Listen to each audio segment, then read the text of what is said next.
Welcome to this lesson on the electron transport chain in photosynthesis. This is a crucial process that occurs inside chloroplasts, where light energy is converted into chemical energy. Think of it as a sophisticated energy conversion system that plants use to power their food-making process. By the end of this video, you will understand how electrons flow through a series of proteins to produce ATP, the energy currency that cells use for various functions. The electron transport chain is a series of protein complexes that are embedded in the thylakoid membrane inside chloroplasts. These proteins work together like a relay team, passing electrons from one to another. As electrons move through these complexes, the proteins pump protons across the membrane, creating a concentration gradient. This gradient is then used to generate ATP, which stands for adenosine triphosphate. ATP is the universal energy currency that powers almost all cellular activities in living organisms. To understand where this process happens, we need to look at the structure of the chloroplast. The protein complexes of the electron transport chain are embedded in the thylakoid membrane. The thylakoid is a flattened, sac-like structure inside the chloroplast. Inside each thylakoid is a space called the thylakoid lumen. This lumen is where protons accumulate during the electron transport process. The accumulation of protons in this confined space creates the pressure needed to drive ATP production, similar to how water pressure behind a dam can be used to generate electricity. There are four main protein complexes involved in the photosynthetic electron transport chain. First is Photosystem II, abbreviated as PS2. Second is the Cytochrome B6F complex, which acts as an electron carrier and proton pump. Third is Photosystem I, or PS1, which re-energizes electrons using light. And fourth is ATP Synthase, which is the enzyme responsible for generating ATP. These four complexes work in sequence, with electrons flowing from Photosystem II all the way through to Photosystem I, while protons are pumped to create the gradient that powers ATP synthase. The process begins at Photosystem II. When light energy strikes the chlorophyll molecules in this complex, it excites electrons, raising them to a higher energy level. But these excited electrons need to be replaced. This is where water molecules come in. Photosystem II splits water molecules in a process called photolysis. This splitting releases electrons that replace the ones that were excited, and it also produces oxygen as a byproduct, which is released into the atmosphere.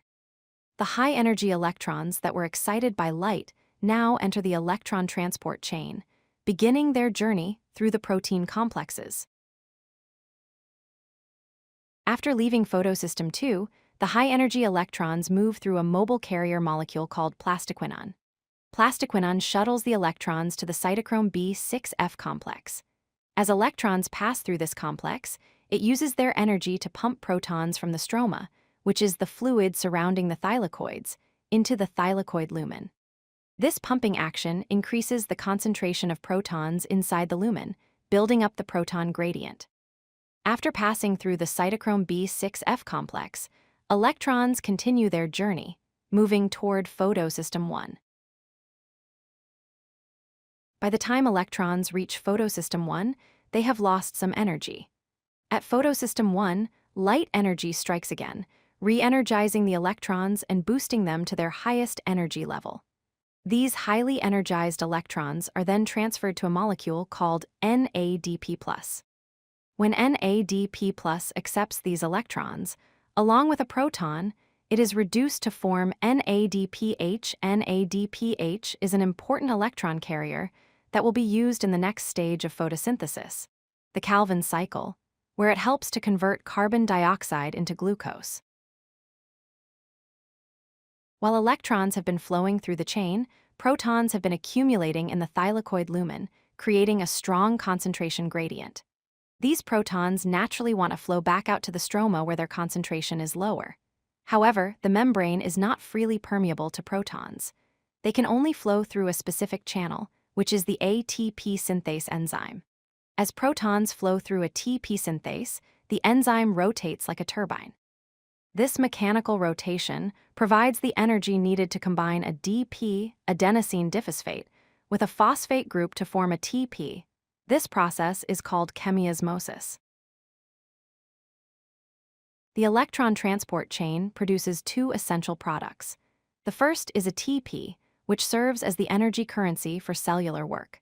Plants use a TP to power various metabolic reactions, including the synthesis of glucose in the Calvin cycle. The second product is NADPH, which acts as an electron carrier. NADPH carries high-energy electrons that are needed in the Calvin cycle to reduce carbon dioxide into glucose.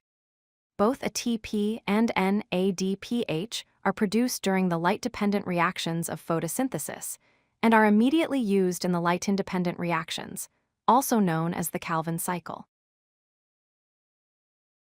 The electron transport chain is absolutely essential for life on Earth.